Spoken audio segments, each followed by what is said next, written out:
Thank you. And to continue discussion about intersection of technology and human rights, I'm happy to welcome here Semanurs Karamans. She is currently project lead at the Technical Technology Collective and working at the intersection of technology and human rights. Welcome. Is this working? Hi. Thank you for the previous speaker. I think some of the issues I will be talking about today will in some way build on that. So I'm here today under two hats. One of them is the tactical technology hat, which will make me be the weird techie person who will probably sound like she's talking about a bunch of conspiracies. However, I hope that you pay attention to this subject of technology and human rights, because in the next 10 to 20 years, the landscape and environment of how human rights will look like for LGBTQI individuals will drastically change as a result of that technology. And my second hat is I'm a queer activist from Turkey. I can't live there anymore. And I think this is relevant to my conversation here because a lot of the presentations earlier had this underlying assumption that Turkey was once aspiring towards European ideals and now it's slightly moving away from that. However, the story for me is slightly different. I don't think democracy or democratic ideals are solely a European invention or in itself only European. And I, to be honest, partly hold European governments accountable to what happened in my country, because a lot of these governments, although they had human rights standards written on certain papers, they compromised in a lot of them to keep refugees, practically brown people, out of their borders. So the Europe that we aspire to in these conferences is not the Europe I know based on real life experiences. And I think we need to have, and by saying that I'm not dismissing the importance of European human rights standards, I'm just saying we need a slightly more nuanced and balanced understanding of the current landscape.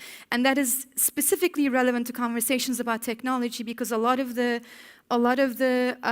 issues I'll be talking about today, please bear in mind that the technological infrastructure is provided by largely US and Northern Europe. And I'll give a couple of examples that won't be specifically about queer or trans individuals, but bear in mind that the populations I'm talking about today have LGBTQI individuals within them. So just to give you a couple of examples, I think the previous speaker did a great job in demonstrating technology is not neutral. It's a product of human biases. And it's accelerating and advancing at a rapid pace that we're not fully able to comprehend, which means we don't really know how it will affect human rights in the next 10 to 20 years. A lot of these well-meaning partnerships, government tech company partnerships, have really, really alarming implications. A couple of years ago, UNHCR collaborated with a private tech company to provide immediate assistance to refugees in Jordan. And to do that, they bought a technology that subjects refugees to have their irises, retina scanned if they want to access in-kind support. And when they did that, they justified it with the following assumption: we don't need to distribute ID cards to people, you know, they're plastic, they're expensive, we don't really know if they change hands, they're not reliable. However, if you get your retina scanned, it's even a more permanent identity proof than your fingerprint. When we did a little bit digging and research, we found out that this technology was sold to the UNHCR by a really senior person from MI6 and George Bush's Homeland Security advisor that has significant ties to intelligence communities. And this was done in a scenario where refugees can't provide meaningful consent. They can't say, oh, I don't give consent to you using my data if I want to have access to food or blankets or shelter. I mean, very few organizations or institutions are looking at how this will replicate itself in the 10 years. Another example that's very alarming to me is Bill and Melinda Gates Foundation gave a lot of money to this to this research institution where they came up with the brilliant idea of inserting fertility chips into women to control their fertility rates, because a lot of women around the world die from preventable causes because they don't have access to very cheap and easy technology that is birth control. The nuance in that story is they decided to put these fertility chips in African women. So what it means is this incredibly powerful, rich, white people in the US came up with this incredibly, supposedly well-meaning idea of helping African women with their fertility issues. However, they completely disregarded the power dynamic in there, which essentially meant a replication of literally almost 400 years of colonialism and whatnot, where a few powerful, rich white people in the global north has a say over other black people's sexual and reproductive health rights. So this is the direction we're leading. And I think we're still at a phase where we're talking about technology in very superficial terms, because when the Cambridge Analytica scandal erupted, a lot of people were very much freaked out about how their data is used and replicated or cross-shared across different platforms without their consent. But if you look at the broader picture, everything you know about oppression in the historical spectrum, colonialism, oppression of people from different ethnic minorities, people of color, queer people, trans people, technology is amplifying that very oppression, that very discrimination and violence in a scale that is still perceived to be a niche area of expertise that is up to the debate of a few cis, straight men sitting behind a computer screen writing code that affects all of us. So I see technology as a fundamental queer justice issue, and I see it beyond the scope of, oh, I don't have technical expertise, I'm not a computer scientist, I'm not a coder, I'm not an information management systems engineer. We're all consuming technology. This conversation is recorded. If I change my mind in about 20 years about being seen in this space, I'll probably have very little autonomy in reversing that very action. You're using your phones, you're being seen through CCTV cameras as you navigate streets. So I think it's an access and inequality issue that so much of the technology you consume, you have no say over. You have no right to participate in its design and its consequences.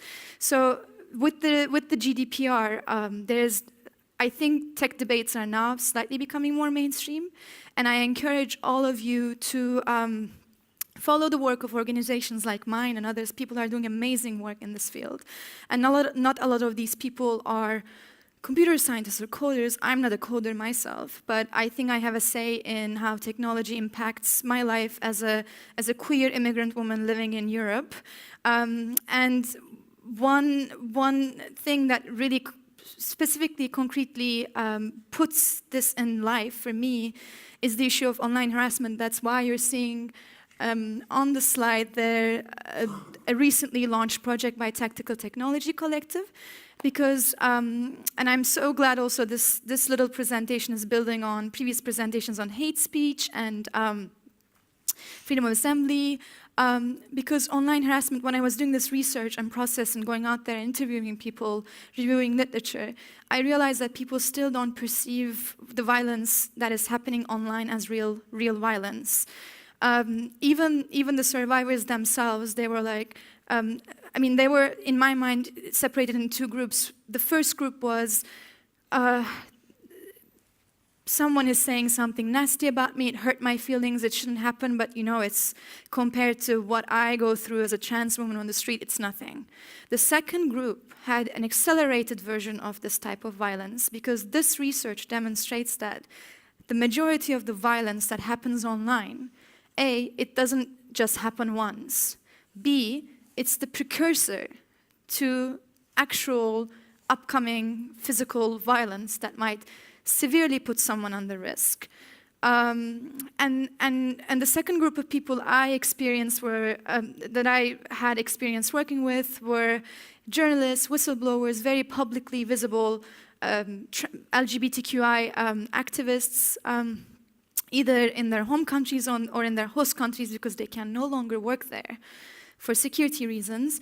And they had an alarming grasp of what this type of violence can do to them, to the extent that they no longer want to do activism anymore. So, and I really want to emphasize this because I think it was previously mentioned in one of the presentations as well. The violence that happens online, the violence that is exercised through digital devices, through digital technologies, are having a massive chilling effect on our movements and on activists that people are so burnt out or so freaked out about their safety in their homes, in their work environments, or being subject to defamation, libel, fake news. I've met people who were branded as sort of terrorist, drug users, pedophiles, just for merely expressing an opinion, and in their specific context, all of these three associations would put them under severe harm and risk. So I really want to emphasize this because I think more and more the way we will perceive and experience discrimination and violence will change. And this is why research like this or work by partners is extremely important, because we need to stop seeing what happens online as a figment of the broader social, political, economic problems we're experiencing. And this is specifically important because when I was done with the research, I was looking at, so what are the solutions? What are some of the remedies we can come up with? And I was looking at what governments are doing, what the UN was doing, what companies were doing. And I realized this really grim fact, which is not only for online harassment, it's also for other types of violence. Nobody wants to take responsibility. Governments say freedom of expression essentially provides, like, guarantees for freedom of expression, free speech, provides safeguards for people who are expressing dissenting opinions. So the law is there to make sure that you can say whatever you want freely, given that it doesn't incite violence. But within that conversations, they said, it's actually the responsibility, most of them look at the issues, it's actually the responsibility of tech companies to come up with criteria and standards and techniques that combine AI and human moderation so that we never go through this again. And when I was consulting tech companies or reviewing what they have out there, they were saying, these are larger social political problems. We cannot, by virtue of having an online platform, resolve sexism, misogyny, homophobia,